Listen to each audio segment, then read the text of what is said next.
System एक पूरा system है, कई ऑर्गन काम करेंगे। एक्सक्रीटरी सिस्टम आपने पढ़ा है, ठीक है। ये सब क्या है? ऑर्गन सिस्टम है। तो एक ऑर्गन सिस्टम में बहुत सारे ऑर्गन हो सकते हैं, ठीक। तो हमारी बॉडी में जब कोई भी फंक्शन चलता है, जैसे अब आप बुक को पढ़ेंगे उसमें एक एग्जाम्पल दिया है कि एक्सरसाइज, फिजिकल एक्सरसाइज करते समय कई ऑर्गन या ऑर्गन सिस्टम एक साथ मिलके काम करते हैं, मतलब कोऑर्डिनेट रहते हैं, ठीक है। जैसे क्या क्या चीजें काम करेंगी फिजिकल एक्सरसाइज करते समय? हार्ट बीट बढ़ेगा, हार्ट फास्ट काम करेगा थोड़ा सा, ठीक है। और क्या होगा?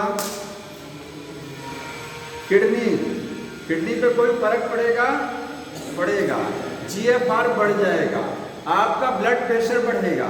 ब्लड प्रेशर बढ़ने से किडनी में जो ब्लड फिल्टर होने आ रहा है वो एक हाई प्रेशर के साथ फिल्टर होने आएगा। इसका मतलब जीएफआर, जिसको ग्लोमेरुलस फिल्ट्रेशन रेट बोलते हैं, बढ़ जाएगा। और क्या होगा? ऑक्सीजन सप्लाई आपकी बॉडी में बढ़ जाएगा, ठीक है। लंग्स में ऑक्सीजन सप्लाई बढ़ जाएगा। और क्या चीज होगी? ब्लड प्रेशर बढ़ गया, ठीक है। और रेस्पिरेशन फास्ट हो जाएगा, समझ रहे ना। तो ये कई चीजें एक साथ हो रही हैं, जिसमें कई सिस्टम भी है, क्योंकि रेस्पिरेटरी सिस्टम अलग है, ठीक है। एक्सक्रीटरी सिस्टम क्या है? अलग है। सर्कुलेटरी सिस्टम अलग है। ये तीन सिस्टम मिल करके काम कर रहे हैं। इसमें कई सिस्टम मिले हुए, एक प्रोसेस चल रहा है फिजिकल एक्सरसाइज, उसमें कई सिस्टम मिले हैं और एक सिस्टम में कई ऑर्गन होते हैं। समझ में आया? तो ये आप पैराग्राफ बुक में लिखा है, इस चीज को पढ़ लीजिएगा। मैं यहाँ एक लाइन लिख रहा हूँ, कोऑर्डिनेशन का मीनिंग क्या है? वर्किंग ऑफ वेरियस ऑर्गन, बहुत सारे ऑर्गन्स का वर्किंग, या फिर ऑब्लिक करके यही लिखा हुआ है, ऑर्गन सिस्टम टुगेदर, एक साथ कई ऑर्गन या ऑर्गन सिस्टम का एक साथ मिलकर काम करना, ये है कोऑर्डिनेशन। दूसरी चीज, कोऑर्डिनेशन क्यों जरूरी है? क्या मतलब है इसका? क्या सिग्निफिकेंस है? होमियोस्टेसिस एक वर्ड होता है, पहला पैराग्राफ पढ़िएगा, लिखा होमियोस्टेसिस। होमियोस्टेसिस क्या है? शरीर के अंदर का संतुलन, ठीक है, बैलेंस। हमारे शरीर में अगर हर चीज बैलेंस में चल रही है तो आप बोलेंगे आपकी बॉडी क्या होमियोस्टेसिस है, ठीक है। मेंटेन होमियोस्टेसिस, कोई भी चीज घट रही है, बढ़ रही है, होमियोस्टेसिस डिस्टर्ब हो रही है। तो होमियोस्टेसिस का मतलब शरीर के अंदर जो बैलेंस है, ठीक है, इंटरनल इन्वायरमेंट शरीर का है। आप कह सकते हैं टेम्परेचर नॉर्मल होना, ठीक है, हार्ट बीट नॉर्मल होना, किडनी के थ्रू जो ब्लड फिल्टर हो रहा है वो एक नॉर्मल स्पीड से होना, ये सब क्या है? होमियोस्टेसिस। तो आपके शरीर में अगर कोऑर्डिनेशन हो रहा है, कई ऑर्गन एक साथ मिलकर काम कर रहे हैं, तो ये क्या करते हैं? होमियोस्टेसिस में मदद करते हैं, होमियोस्टेसिस को मेंटेन करते हैं, समझ रहे ना, बैलेंस को मेंटेन करते हैं। तो ये जरूरी क्यों है? ये जरूरी है, नेसेसरी टू मेंटेन होमियोस्टेसिस। समझ लें? कंट्रोल एंड कोऑर्डिनेशन क्यों जरूरी है? होमियोस्टेसिस को मेंटेन करने के लिए। अगर ये एक साथ मिलकर काम नहीं करेंगे ना, तो पता लगा कि कोई प्रोसेस बहुत फास्ट हो गया है, कोई बहुत स्लो हो गया है, ठीक है। कंट्रोलिंग जरूरी है उसके लिए। अब कंट्रोलिंग कैसे होती है? तो कंट्रोल होता है दो चीजों से आपकी बॉडी में, एक होता है नर्वस सिस्टम से, और दूसरा बताएंगे कंट्रोलिंग किससे होती है? हार्मोन से, ठीक है। नर्वस सिस्टम कंट्रोलिंग करेगा और दूसरा करेगा हार्मोन्स। इस चैप्टर में हमको नर्वस सिस्टम पढ़ना है, आगे के चैप्टर में हार्मोन्स पढ़ना है, ठीक है। ये है न्यूरल कंट्रोल और कोऑर्डिनेशन। अगला चैप्टर क्या है? केमिकल कंट्रोल एंड कोऑर्डिनेशन, ठीक है, वो अगले चैप्टर में हार्मोन पढ़ना है। अब इसके बाद स्टार्टिंग है न्यूरॉन्स क्या होता है, ठीक है। आपने मसल पढ़ा है, मसल सेल, मसल फाइबर, अलग अलग चीजें हैं। मसल जो है एक क्या है? सेल है, क्या है? मसल क्या है? टिश्यू है, ठीक है, एक मोटा वायर समझ लीजिए, उसके अंदर पतले पतले वायर लगे हैं, तो मोटा वायर क्या हो गया, मसल हो गया, उसके अंदर जो पतले वायर लगे हैं वो मसल सेल या मसल फाइबर। सेम यहाँ पर भी है नर्व, ठीक है, यहाँ एक लिख रहा हूँ नर्व। तो नर्व क्या है, nerve is the collection of the neurons, neuron cell का नाम है। ये लंबी लंबी सेल्स होती हैं, इनको नर्व सेल या न्यूरॉन, इनके 3 नाम हैं, न्यूरॉन बोलेंगे या फिर आप नर्व सेल बोलेंगे, ठीक है, नर्व सेल, न्यूरॉन, और ये क्या हो गया, नर्व फाइबर, क्या बोलते हैं इसको, नर्व फाइबर। सभी के तीनों से एक ही चीजें हैं, इनके मिलने से क्या बनता है, नर्व, ठीक है, इनके मिलने से। तो नर्व क्या है, कलेक्शन ऑफ न्यूरॉन्स, तंत्रिका कोशिकाओं का समूह क्या बोला जाता है, नर्व, ठीक है। अब हमको न्यूरॉन पढ़ना है, नर्व सेल कैसी होती है, क्या। अब देखिए आपकी बॉडी में नर्वस सिस्टम में क्या है, न्यूरॉन्स है, ब्रेन है। नर्वस सिस्टम को 2 पार्ट में पढ़ते हैं, सेंट्रल नर्वस सिस्टम, केंद्रीय तंत्रिका तंत्र, और पेरिफेरल नर्वस सिस्टम एक होता है, ठीक है, वो आगे पढ़ेंगे। सबसे सिंपलेस्ट नर्वस सिस्टम कहाँ होता है, सबसे साधारण नर्वस सिस्टम सिलेंटेटा, जिसमें आप हाइड्रा आता है, ठीक है। हाइड्रा में नर्वस सिस्टम की शुरुआत होती है, कह सकते हैं टिश्यू बनने की शुरुआत कहाँ से होती है, सिलेंटेटा से, ठीक है। तो लिखेंगे एन सिलेंटेट, सिलेंटेट में सबसे सिंपलेस्ट नर्वस सिस्टम होता है,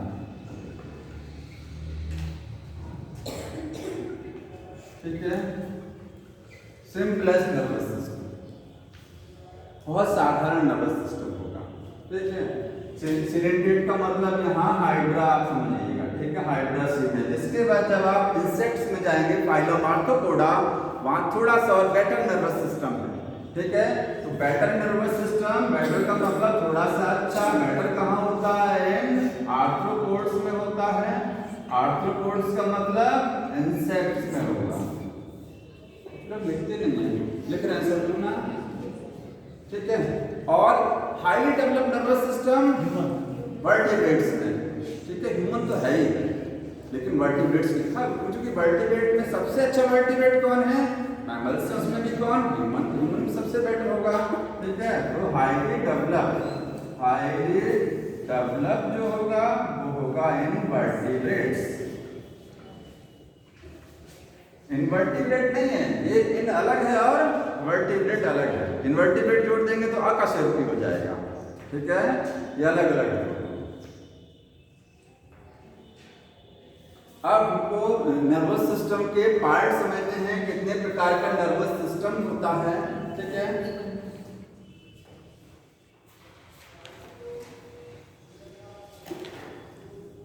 इसके भी पहले एक चीज समझिए, जो हमारी बॉडी में नर्व सेल होती हैं, या नर्व सेल अभी आगे समझा देंगे, नर्वस सिस्टम देख लीजिए, हटा दीजिए, हो गया, देखिए nervous system,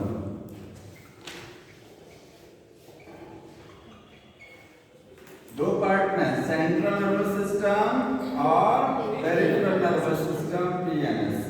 main nervous system कौन सा है, सेंट्रल, इसके 2 पार्ट, ब्रेन और स्पाइनल कॉर्ड, सब लोग जानते हैं।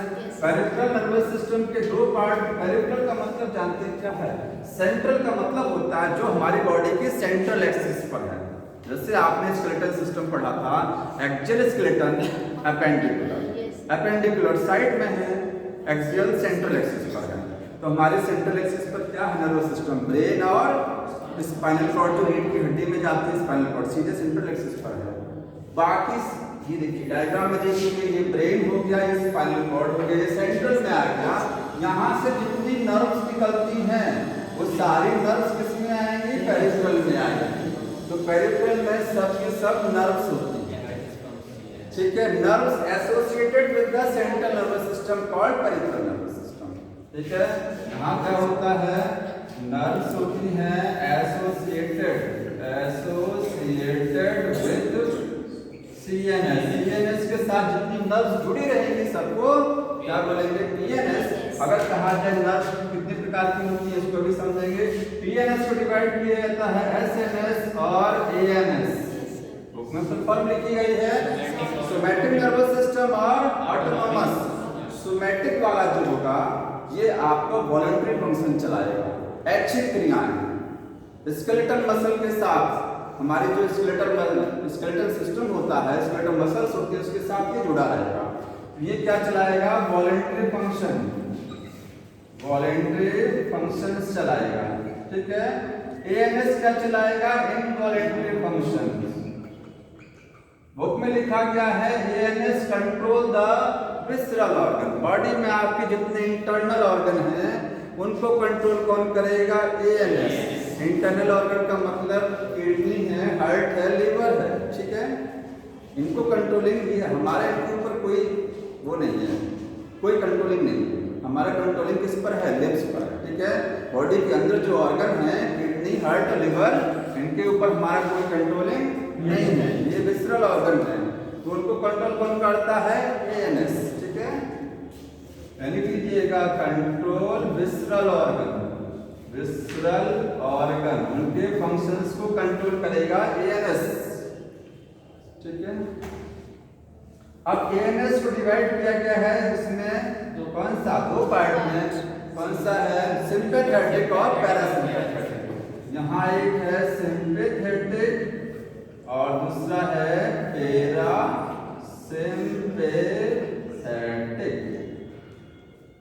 ठीक है। सिंपैथेटिक का मतलब होता है अगर ये इमरजेंसी में जो नर्वस सिस्टम आपके काम करता है वो सिंपैथेटिक होता है। ठीक है। किसी चीज को बढ़ा देना, हार्ट बीट बढ़ जाती है ना इमरजेंसी में, सिंपैथेटिक काम करता है। तो ये इमरजेंसी वाला है और ये नॉर्मल वाला है। ठीक है। तो ये क्या है? यहाँ लिखेंगे इन इमरजेंसी। ये इमरजेंसी में काम करता है सिंपैथेटिक और किसी भी प्रोसेस को क्या करेगा? बढ़ाएगा, फास्ट कर देगा। ठीक है। और ये उसको घटाने का काम करता है। अब यहाँ से एक चीज समझना है, जो आपके नर्व्स होती हैं, नर्व फिर से देख लीजिए।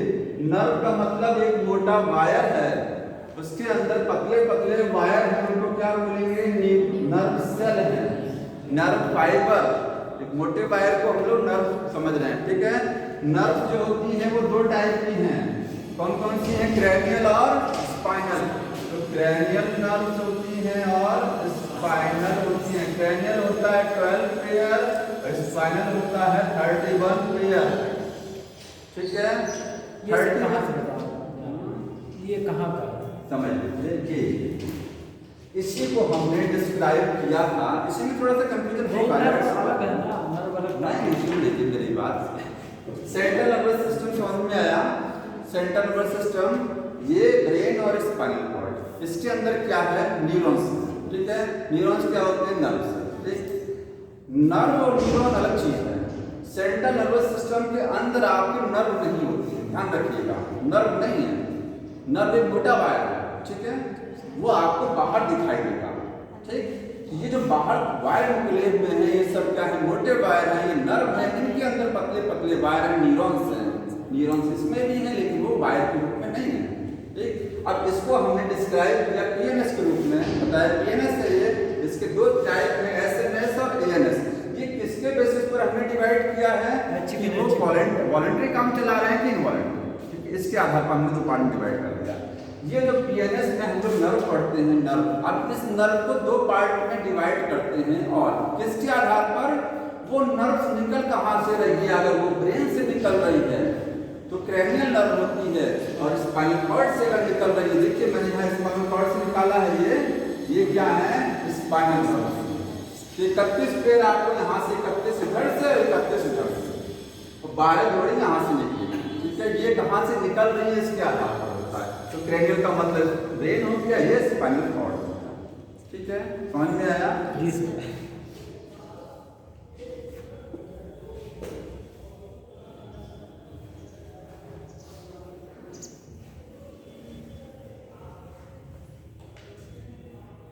और देखिए नर्व्स का 3 टाइप के नर्व्स और क्रैनियल हो या स्पाइनल हो ये तो क्रेनियल स्पाइनल किसके बेस पर बनाया कि कहाँ से निकल रही है।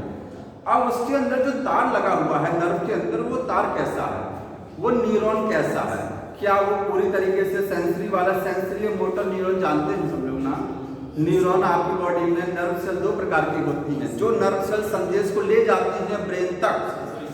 आपके जो है सेंस ऑर्गन, 5 सेंस ऑर्गन होते हैं, वहां से सिग्नल आपके ब्रेन में जाएगा सेंसरी न्यूरॉन, संवेदी न्यूरॉन बोलेंगे, और जो संदेश को लाएगा वापस ब्रेन से स्पाइनल कॉर्ड से, वो मोटर होगा। तो सेंसरी और मोटर दो प्रकार के न्यूरॉन। नर्व क्या है, मोटा वायर है, उसके अंदर खाली सेंसरी लगा है कि खाली मोटर लगा है कि दोनों प्रकार का तार लगा हुआ है। इसके आधार पर नर्व 3 प्रकार के होते हैं, ठीक है। जो आपके सब जोड़ लीजिए, 12 जोड़ी क्रेनियल जोड़ लीजिए, 31 जोड़ी स्पाइनल जोड़ लीजिए, सबको एक साथ मिला करके अब उसको 3 पार्ट में डिवाइड कर सकते हैं, ठीक है। वो क्रेनियल और स्पाइनल किसके आधार पर था, कहाँ से निकल रही है, समझ में आया। तो नर्व को हम यहाँ लिखिएगा, नर्व जो है, नर्व कितनी हुई 12 + 31 पेयर, 12 पेयर और 31 पेयर टोटल है। इनको हम 3 पार्ट में डिवाइड कर सकते हैं। कौन सा है, सेंसरी, सेंसरी, दूसरा क्या है मोटर, और तीसरा होता है मिक्स्ड होता है। आने वाला ले जाने वाला आने, अब समझ में आ रहा है ना। दो मिक्स्ड नहीं, नर्व देखिए, न्यूरॉन तो या तो सेंसरी न्यूरॉन नहीं है, फिर कंफ्यूज करेगा, ये न्यूरॉन नहीं है, ये मोटा वायर है, ठीक है। ये नर्व है, न्यूरॉन तो या तो सेंसरी होता है या मोटर होता है, मिक्स्ड न्यूरॉन नहीं होता है, ठीक। लेकिन नर्व जो है, नर्व एक मोटा वायर है, इसके अंदर अगर इसके अंदर सारे न्यूरॉन कौन से हैं, सेंसरी वाले हैं, तो ऐसे नर्व को बोलेंगे सेंसरी नर्व। इसमें सेंसरी न्यूरॉन होते हैं, सेंसरी न्यूरॉन्स होते हैं, ठीक है। इसमें क्या होगा, मोटर न्यूरॉन, और इसमें होगा दोनों, संदेश को लाएगी भी और ले भी जाएगी। एक ऐसा मोटा वायर जिसमें दोनों तरीके के तार लगे हुए हैं, लाने और ले जाने वाले, मिक्स्ड होता है, ठीक है। यहाँ पर sensory plus motor.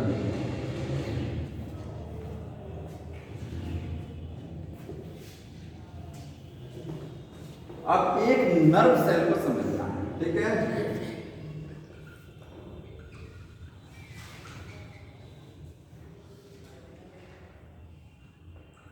Nerve cell को न्यूरॉन बोलते हैं। सबसे लॉन्गेस्ट सेल क्या है, नर्व सेल है। हमारी बॉडी में जितने न्यूरॉन्स हैं, न्यूरॉन्स आपको कहाँ देखने को मिलेंगे, चाहे सेंट्रल नर्वस सिस्टम हो, चाहे पेरिफेरल, कुछ भी हो। न्यूरॉन्स 2 प्रकार के होते हैं, एक एक्साइटेबल न्यूरॉन है, एक नॉन एक्साइटेबल, ठीक है। तो इनको 2 पार्ट में डिवाइड किया गया है, एक है एक्साइटेबल न्यूरॉन्स और दूसरे क्या है, नॉन एक्साइटेबल।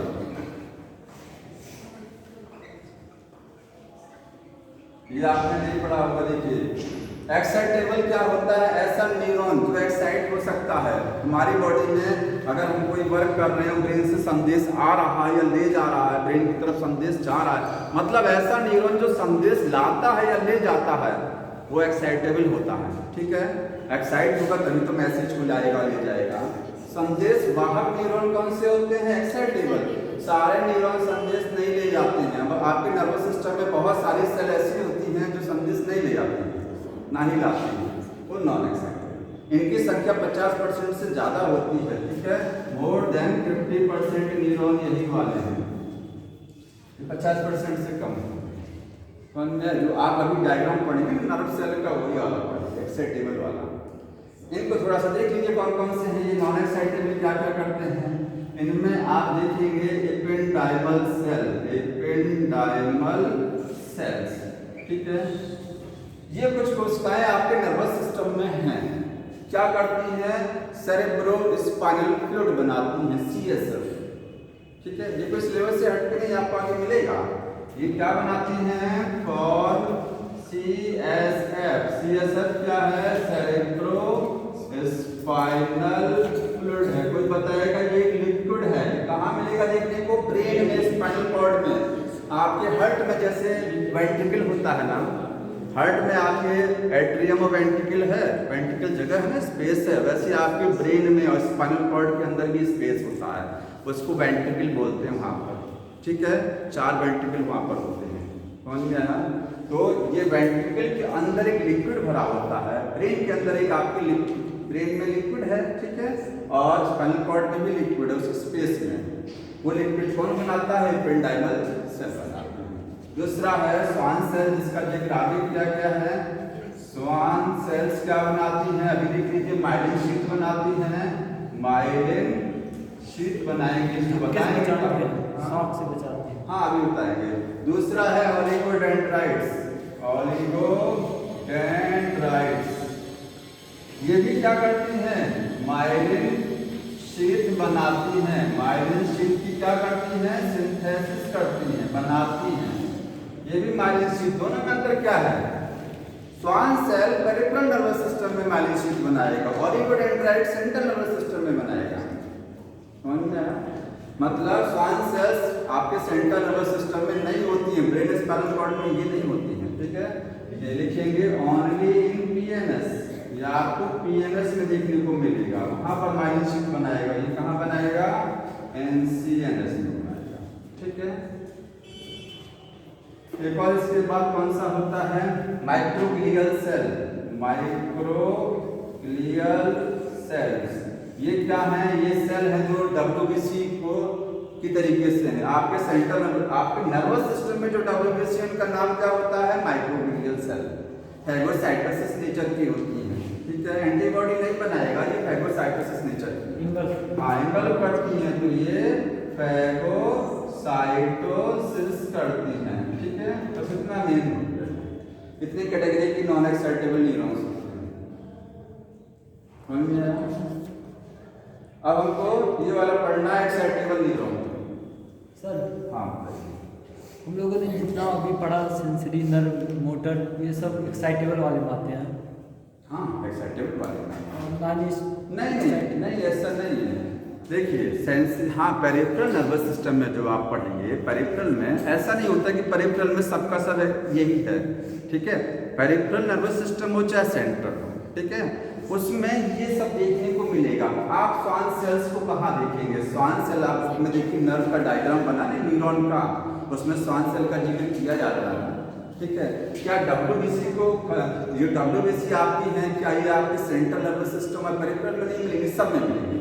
ये चार सेल दोनों में मिलती हैं, ये बात अलग है। वर्ग लेकिन मैसेज का ट्रांसफर नहीं सुनिए, आप सेंसरी न्यूरॉन को, इसको, इस वाली नर्व को आप नहीं कह सकते हैं कि एक्साइटेबल पूरी तरीके से है, क्योंकि इसके अंदर भी नॉन एक्साइटेबल सेल लगी हुई है, इसके साथ जुड़ी हुई है, ठीक है। इसके साथ भी क्या, क्योंकि यहाँ जो न्यूरॉन आप पढ़ेंगे, न्यूरॉन का डायग्राम वैसे तो पढ़ेंगे ना, ये वाला पढ़ेंगे ना, पढ़ेंगे। इसमें स्वान सेल का जिक्र किया जाता है ना, तो स्वान सेल क्या है? वो स्वान सेल इसका पार्ट है ना, नॉन एक्साइटेबल का पार्ट है, दोनों है। आपके पूरे ब्रेन, स्पाइनल कॉर्ड, पेरिफेरल में ये भी मिला हुआ है, अलग से नहीं है कुछ मिला है। लेकिन अगर मैसेज का ट्रांसफर हाँ, देखें तो क्यों उसको समझ सकते हैं। हाँ मैसेज के ट्रांसफर में यही है, लेकिन मदद करेगा, ये मदद तो करेगा ना। स्वान सेल नहीं रहेगा तो कैसे माइलिन शीट बनेगा? मदद करता है, हम इसको अलग क्यों पढ़ रहे हैं? कारण क्या समझ सकते हैं? कारण ये है कि आपकी बॉडी में ये मैसेज को ट्रांसफर करने में मदद करती है, नहीं रहेगा तो संदेश ट्रांसफर ही नहीं होगा। आप माइलिन शीट का रोल जान रहे हैं, क्या होता है? मैसेज लीक ना हो जाए, मैसेज लीक ना हो जाए, एक दूसरे तार के ऊपर प्लास्टिक चढ़ी रहती है, ठीक है, करंट ना मार जाए, ऐसे संदेश लीक ना हो जाए, उसके लिए माइलिन शीट लगी होती है, काम है ना इसका। इसके दोनों हर जगह हैं, अलग कुछ नहीं है इसका। अब देखिए न्यूरॉन से होता है न्यूरॉन, जिसको नर्व सेल बोलते हैं, लॉन्गेस्ट सेल, ठीक है। कितने पार्ट होते हैं? डायग्राम ऐसे देख लीजिएगा, ऐसे बुक में डायग्राम बना हुआ है, बहुत छोटा सा डायग्राम बना हुआ है।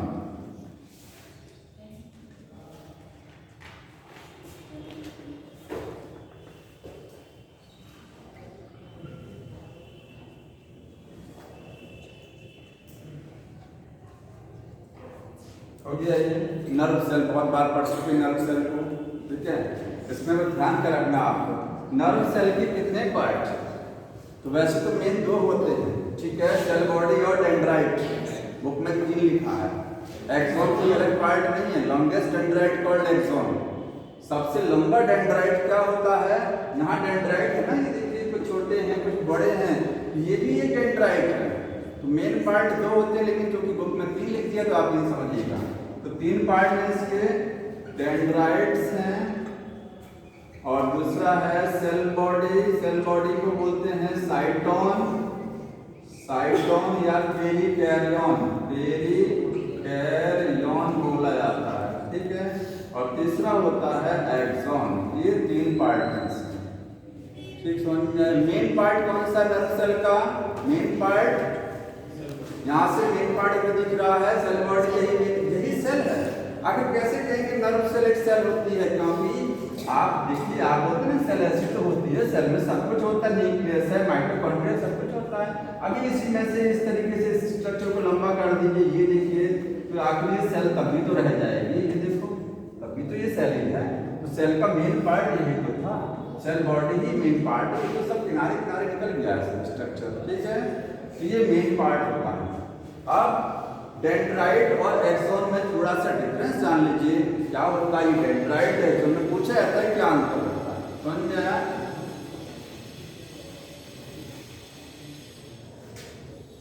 एक्सॉन को लिखिएगा लॉन्गेस्ट डेंड्राइट। ये क्या है? लॉन्गेस्ट डेंड्राइट है, सबसे बड़ा डेंड्राइट एक्सॉन होता है, ठीक।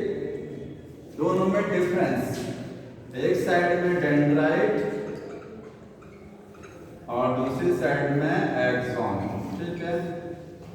डेंड्राइट क्या है? 6 से 7 या 8 संख्या होती है, 6, 7, 8 कुछ भी हो सकता है, 6 to 7, और ये है 1। कितना होता है? अकेला एक्सॉन। डेंड्राइट होते हैं ब्रांच। कैसा होता है? ब्रांच। देखिए, अभी मैंने डेंड्राइट का डायग्राम बनाया था, ये डेंड्राइट है, ये अभी ब्रांचिंग नहीं है। ये देखिए आगे जाकर के ये ब्रांच होगा ना, ठीक है। ब्रांचिंग पॉइंट उसमें से निकल रहे हैं डेंड्राइट में से। ये क्या है? अनब्रांच्ड। एक्सॉन कैसा होता है? अनब्रांच्ड। एक्सॉन में देखिए, एक्सॉन ये होता है ना, नीचे जाकर के अगर आपको लग रहा है ये ब्रांचिंग है, तो ये ब्रांचिंग नहीं कहते हैं इसको। दो वही पे, ये इसका लास्ट पार्ट है ना, जो कि क्या उसमें ब्रांचिंग हुई है, पूरे एक्सॉन में ब्रांचिंग नहीं है, ठीक है। डेंड्राइट में क्या होता है? निकलते ही ब्रांचिंग हो जाती है।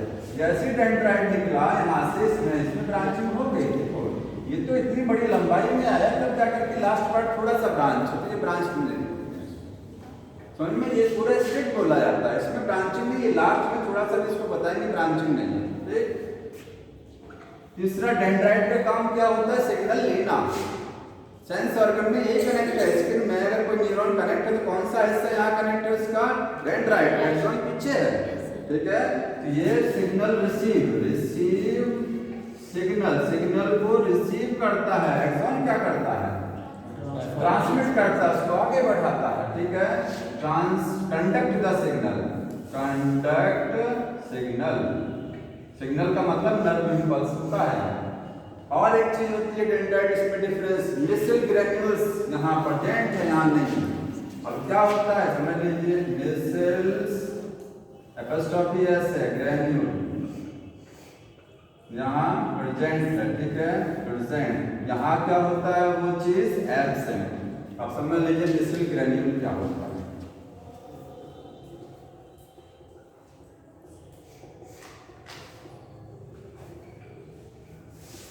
इस तरीके का सेल का स्ट्रक्चर देखिए, नर्व सेल का है, ठीक है।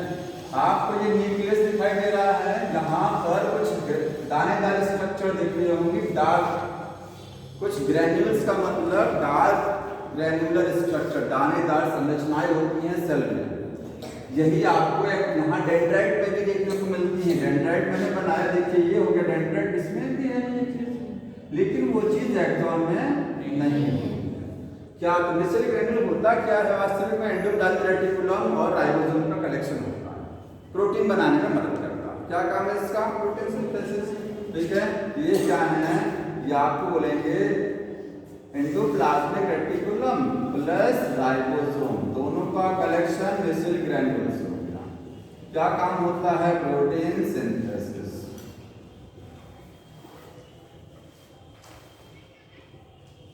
नर्व सेल के हर पार्ट में नेसल ग्रैन्यूल है एक्सॉन छोड़ करके, ठीक है। कहाँ कहाँ होता है तो बोलेंगे इन डेंड्राइट्स में है, और कहाँ है सेल बॉडी में भी होता है, सेल बॉडी में, और कहाँ है एक्सॉन, और एक्सॉन की एक स्ट्रक्चर एक्सॉन हिल्लॉक बोलते हैं, ये पूल बनता है। एक्सॉन जो आ रहा ना, ये एक्सॉन यहाँ से आया, ऐसे नहीं आता है, ऐसे नहीं आता है फनल शेप में, ऊपर से एक्सॉन ऐसे आता है, ये एक्सॉन हिल्लॉक होता है, इसमें भी होता नहीं, ठीक है।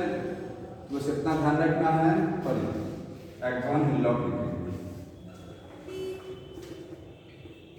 हो गया, एक्सॉन में नहीं है इसमें।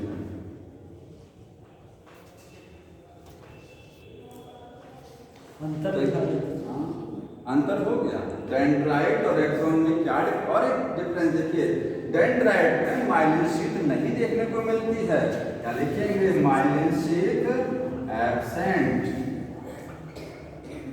एक्सॉन में सभी में नहीं होती है, मे और मे भी प्रेजेंट हो भी सकती है और नहीं हो सकती है, मे और मे नॉट, कुछ एक्सॉन में नहीं होती है माइलिन शीट। स्वान सेल्स किसमें हो सकती हैं, इसमें नहीं है, उसके साथ स्वान सेल्स जुड़ी होती हैं, ठीक है एक्सॉन में।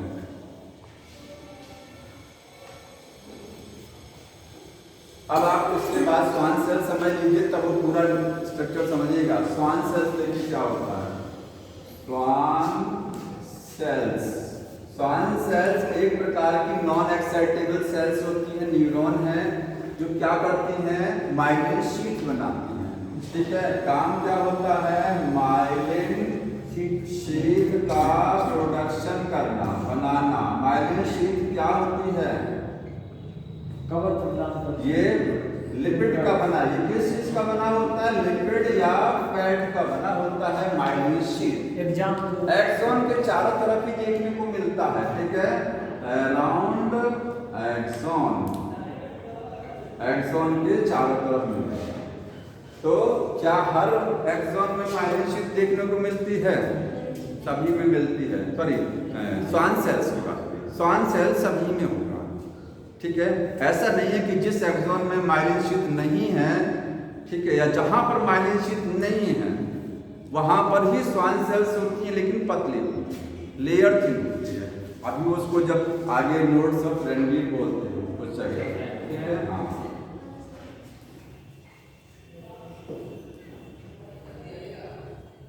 अब थोड़ा सा एक्सॉन के बारे में, ठीक है।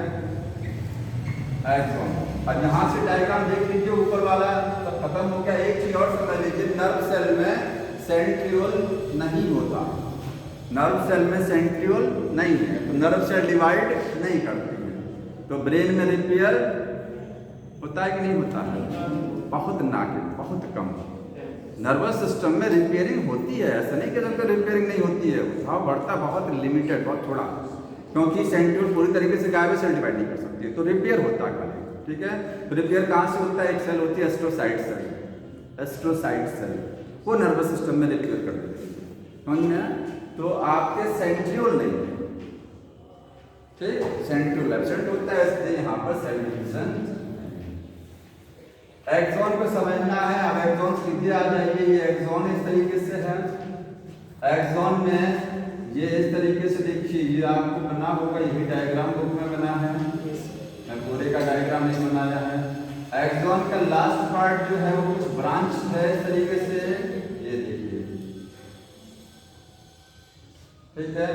तो एक्सॉन की जो मेम्ब्रेन होती है इसको क्या बोलते हैं, एक्सोलेमा।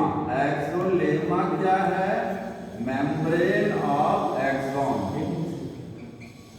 एक्सॉन की मेम्ब्रेन को एक्सोलेमा बोला जाएगा, क्या समस्या बताइए। एक्सॉन की मेम्ब्रेन को क्या बोलेंगे, एक्सोलेमा, ठीक है। और एक्सॉन की जो मेम्ब्रेन होती है उसमें बाहर की साइड में क्या होती है, स्वान सेल की कवरिंग भी होती है, ठीक है। तो स्वान सेल जो होती है, देखिए यहीं पर बनाया गया है, ये स्वान सेल डायग्राम देखिए बुक में बना है, ये स्वान सेल, ये क्या करती हैं, ये माइलिन शीट बनाती है। तो माइलिन शीट याद रखिए अंदर बनती है, स्वान सेल की जो लेयर है ये एक एक्स्ट्रा लेयर है, जो एक्सॉन के चारों तरफ देखने को मिलती है। माइलिन शीट बनेगा, लिपिड एप्लाइड होता है माइलिन शीट, तो उस माइलिन शीट अंदर बनेगा, बाहर नहीं बनता है।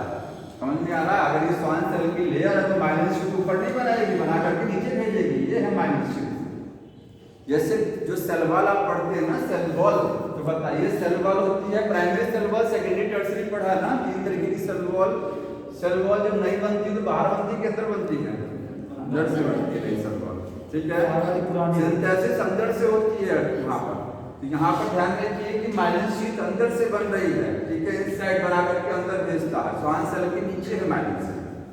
ठीक, तो एक्सॉन में आपको क्या है, माइलिन शीट होती है। माइलिन शीट, माइलिन शीट जो है वो प्रेजेंट है और एब्सेंट भी होती है। कहीं कहीं माइलिन शीट नहीं भी हो सकती है, लेकिन श्वान सेल मिलती है, श्वान सेल की लेयर मिलेगा। ठीक है, एक जगह आपको यहाँ डायग्राम में दिखता है, ये देखिए इस तरीके से, ये जो डिप्रेशन दिख रहा है ना बुक में, गड्ढा, ये नोड्स ऑफ रेनवीर है। क्या है?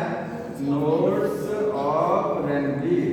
तो नोड्स ऑफ रेनवीर क्या है? वो जगह है जहां माइलिन शीट नहीं होती है।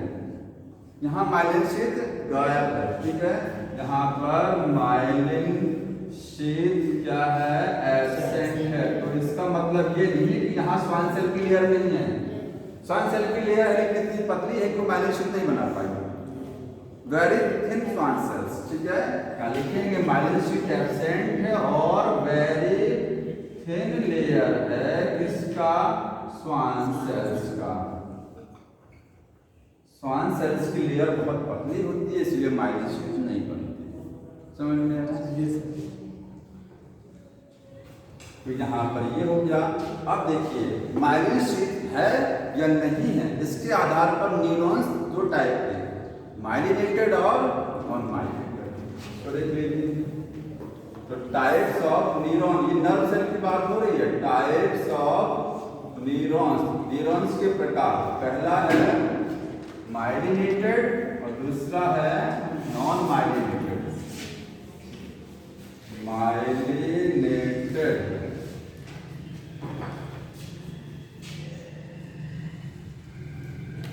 और सेकंड क्या है? अनमाइलिनेटेड।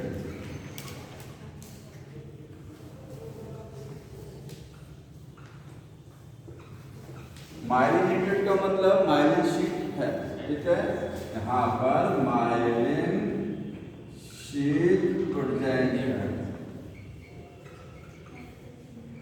और यहाँ पर क्या है? वो एब्सेंट है। ठीक है,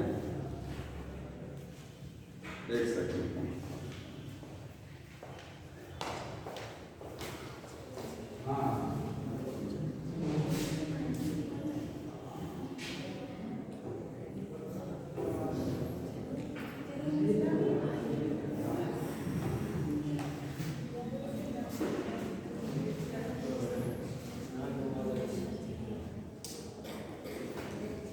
देखिए माइलिन शीट प्रेजेंट और यहाँ पर एब्सेंट, अनमाइलिनेटेड या नॉन माइलिनेटेड हो सकते हैं इसको। ठीक है, ये वाले न्यूरॉन कहाँ मिलेंगे, ये वाले कहाँ मिलेंगे? ठीक है, तो याद रखिए माइलिनेटेड आपको मिलेगा मेनली, यहाँ पर मैं उत्तर लिख दे रहा हूँ, ये वाले mainly NCNS, central nervous system में मुख्य रूप से यही होता है। अनमाइलिनेटेड आपको मेनली PNS में मिलेगा। ठीक है, मेनली कहाँ मिलेगा? Mainly NPNS।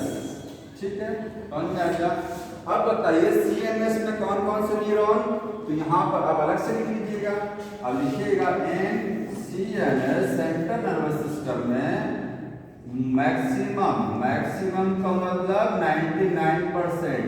ठीक है, न्यूरॉन कौन से हैं? माइलिनेटेड। समझ में आ गया? इसलिए लिखाना मोस्टली न्यूरॉन क्या है? हमारे अनमाइलिनेटेड लेयर और PNS में दोनों हैं। दोनों का मतलब यहाँ पर माइलिनेटेड भी है, माइलिनेटेड और प्लस अनमाइलिनेटेड दोनों हैं। और कितना है? लगभग 50%। तो अगर कहा जाए अनमाइलिनेटेड मेनली कहाँ होता है तो आप कहेंगे यहाँ तो बहुत कम है, रेयर है, तो मेनली तो यही दिखाई देगा, मुख्य रूप से तो यही दिखेगा, और ये वाला मुख्य रूप से CNS में, लेकिन TNS में दोनों बराबर है, ठीक है। और यहाँ पर क्या 1% होता है अनमाइलिनेटेड। अब माइलिनेटेड न्यूरॉन दो टाइप के हैं, ठीक है, ये भी दो टाइप के हैं। ये है कंटिन्यूअस और डिसकंटिन्यूअस। माइलिन शीट चढ़ा हुआ है, तार के ऊपर क्या चढ़ा है, कवर, प्लास्टिक का कवर, माइलिन शीट, समझिए प्लास्टिक तो नहीं होता, लिपिड का है। अब वो माइलिन शीट कंटिन्यूअस का मतलब ये देखिए, माइलिन शीट, ये यहाँ डायग्राम बना लीजिए, समझ में आएगा। ये एक्सॉन है, एक्सॉन के ऊपर अगर माइलिन शीट की लेयर लगातार है, पूरा है, एकदम लास्ट तक है, बीच में कोई कट्टा नहीं है, नोट सब रेंडली गायब है, इसमें डिप्रेशन है, पूरा डिप्रेशन नहीं है, कंटिन्यूअस माइलिन शीट है, ठीक है। और यहाँ माइलिन शीट है, लेकिन वो क्या है, डिसकंटिन्यूअस है। डायग्राम जो बुक में पढ़े वो डिसकंटिन्यूअस वाला नोट सब रेंडली होता है। तो अनमाइलिनेटेड में क्या होगा, कुछ नहीं है, सब गायब है, समझ में आ गया, ये अनमाइलिनेटेड। फास्टेस्ट नर्व कंडक्शन कहाँ होता है, सबसे तेज नर्व कंडक्शन कहाँ होगा, माइलिनेटेड में। इसमें नर्व का कंडक्शन स्लो होगा, समझ में आया, यहाँ फास्ट होगा, यहाँ स्लो होगा।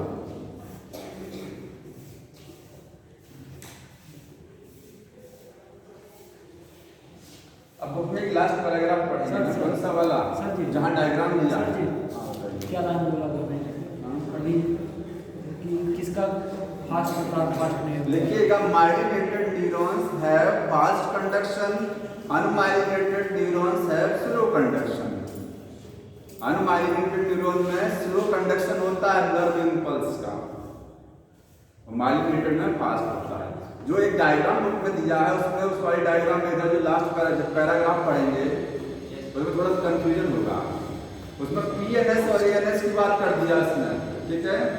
तो पढ़िएगा, नहीं समझ में आएगा तो बताना। इसी डायग्राम के बगल में जो पैराग्राफ लास्ट वाली लाइन है,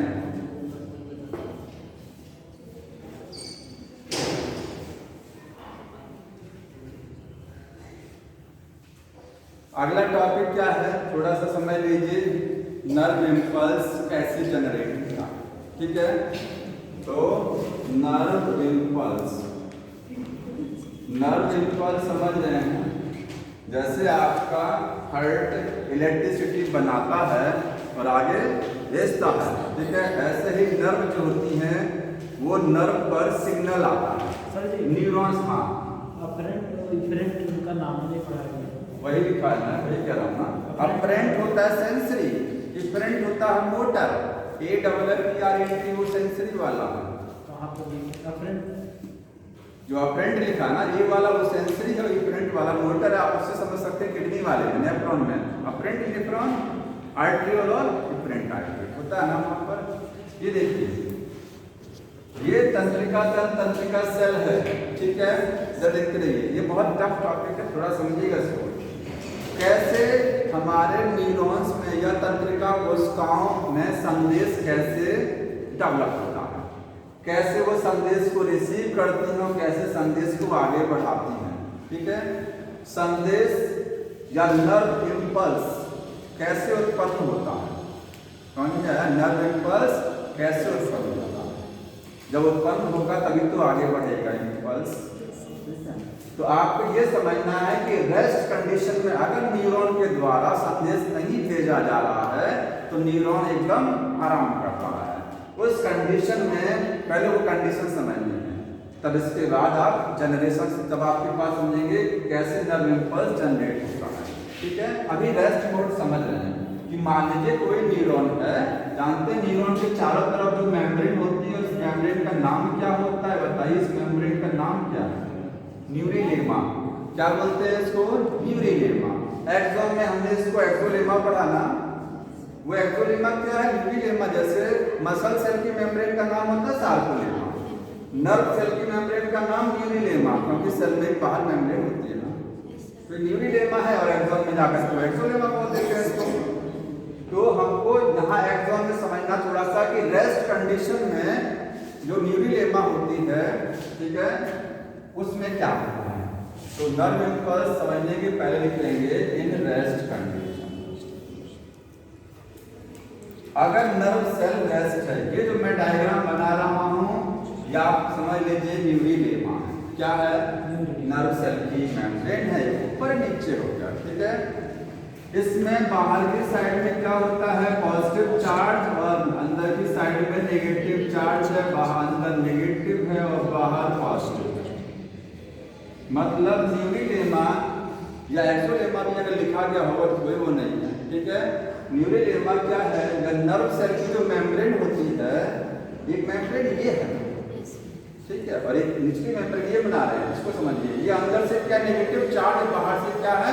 पॉजिटिव चार्ज। आप बोलेंगे ये रेस्ट कंडीशन में पोलराइज्ड है। क्या है ये? पोलराइज समझे। जब आपने ईसीजी पढ़ा था, ईसीजी में वहां बोला गया था पोलराइजेशन, डीपोलराइजेशन, रीपोलराइजेशन आया था।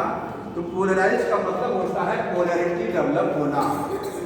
चार्ज में अंतर है, बाहर पॉजिटिव आयन ज्यादा है, ऐसा नहीं कि बाहर नेगेटिव आयन नहीं है, ठीक है। ये सेल के बाहर का हिस्सा एक्स्ट्रा सेलुलर मैट्रिक्स और ये सेल के अंदर का हिस्सा।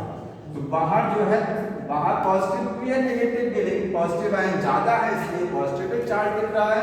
अंदर नेगेटिव आयन की संख्या ज्यादा होती है सेल में, ठीक है, जो मेम्ब्रेन है इसलिए नेगेटिव चार्ज। तो रेस्ट कंडीशन में ये पोटेंशियल डिफरेंस जनरेट है कि नहीं है? पोटेंशियल डिफरेंस है ना, कि चार्ज में डिफरेंस होता है, वही पोटेंशियल डिफरेंस हो गया। ये क्या है? ये रेस्टिंग पोटेंशियल है। समझ में आया? तो रेस्ट कंडीशन में मेम्ब्रेन होती है पोलराइज। लिखिए न्यूरिलेमा क्या है? न्यूरिलेमा ये क्या है? ये पोलराइज है, ठीक है। और रेस्टिंग पोटेंशियल डेवलप है, रेस्टिंग पोटेंशियल डेवलप। समझ में आया? एकदम मेंटेन है रेस्टिंग पोटेंशियल। कैसे डेवलप है इसका सेंस लिखेंगे यहाँ पर कि आउटसाइड क्या है? पॉजिटिव चार्ज है, दिखाई दे रहा है, और इनसाइड जो है मेम्ब्रेन के नीचे वो नेगेटिव चार्ज है। अब ये समझना है कि ये पॉजिटिव क्यों है, अंदर नेगेटिव क्यों है। तो रेस्ट कंडीशन में मेम्ब्रेन जो है पोटेशियम आयन के लिए फ्रीली परमेबल है, क्योंकि सेल में कौन कौन से आयन हो सकते हैं? पोटेशियम, कैल्शियम, मैग्नीशियम, क्लोरीन, ये सब आयन हो सकते हैं। तो पोटेशियम आयन के लिए फ्रीली परमेबल है। पोटेशियम आयन बाहर से अंदर भी आ सकता है, अंदर से बाहर भी जा सकता है, लेकिन सोडियम के लिए इम्परमेबल होती है, नहीं जा सकता कहीं। तो अगली चीज लिखते हैं कि इन रेस्ट में क्या क्या होता है? न्यूरिलेमा is permeable for A plus का मतलब पॉजिटिव आयन हो गया, and impermeable for Na plus भी पॉजिटिव है लेकिन इसके लिए इम्परमेबल है, and negatively charge proteins charge. इसको नोट कर लीजिएगा क्योंकि ये बुक में ऐसा लिख दिया आपको समझ में नहीं आएगा। नेगेटिवली चार्ज प्रोटीन्स के लिए भी इम्परमेबल है। एक चीज ध्यान रखिएगा, नेगेटिवली चार्ज कभी भी अंदर से बाहर जा ही सकता है। नेगेटिव चार्ज जाएगा, क्लोरीन जाएगा, लेकिन प्रोटीन नहीं जाएगा, ठीक है। तो अंदर नेगेटिव चार्ज क्यों है? क्योंकि कुछ प्रोटीन्स अंदर हैं, नेगेटिवली चार्ज है, बाहर नहीं जा सकती हैं, और भी नेगेटिव आयन की संख्या ज्यादा है, पॉजिटिव कम है, इसलिए ओवरऑल नेगेटिव चार्ज है। बाहर पॉजिटिव चार्ज क्यों है? क्योंकि बाहर कैटायंस की संख्या ज्यादा है। बाहर कैटायन, अंदर क्या है? आयन ज्यादा है, ठीक है। अब एक चीज जो मैंने लिखा है इसको ध्यान दीजिएगा कि मोर परमेबल फॉर पोटेशियम। क्या ये स्थिति हमेशा जनरेट ऐसी रह सकती है? ये ऐसे नहीं रहेगा, क्योंकि पोटेशियम आयन बाहर से अंदर चला आएगा, वो फ्रीली परमेबल है, वो अंदर आ सकता है। तो बाहर से अंदर पोटेशियम आ जाएगा तो कहानी गड़बड़ हो जाएगा, फिर तो रेस्ट नहीं रह जाएगा। और रेस्ट में ये कंडीशन मेंटेन रखनी है, रेस्ट में यही स्थिति रेस्ट कंडीशन में बरकरार भी रखनी है। तो इसमें एक लाइन पढ़ेगा, लिखा है कि ये रेस्टिंग पोटेंशियल कैसे मेंटेन रहता है, समझ रहे हैं ना। यहाँ तो समझ में आया ना कि नॉर्मल परिस्थिति में ऐसा होता है कि बाहर पॉजिटिव ज्यादा और अंदर नेगेटिव ज़्यादा, पॉजिटिव ज़्यादा का रीज़न मैंने बता दिया क्यों होता है, नेगेटिव ज़्यादा का रीज़न क्यों होता है। लेकिन एक सबसे बड़ी समस्या क्या होती है रेस्ट में कि पोटेशियम आयन के लिए परमेबल है, पोटेशियम आयन अंदर भाग सकता है, उसको रोकने के लिए सोडियम पंप लगा होता है, तो सोडियम को बाहर करता है, चलिए खींचता है। तो आगे बताएंगे, समझ में आया? अगली बार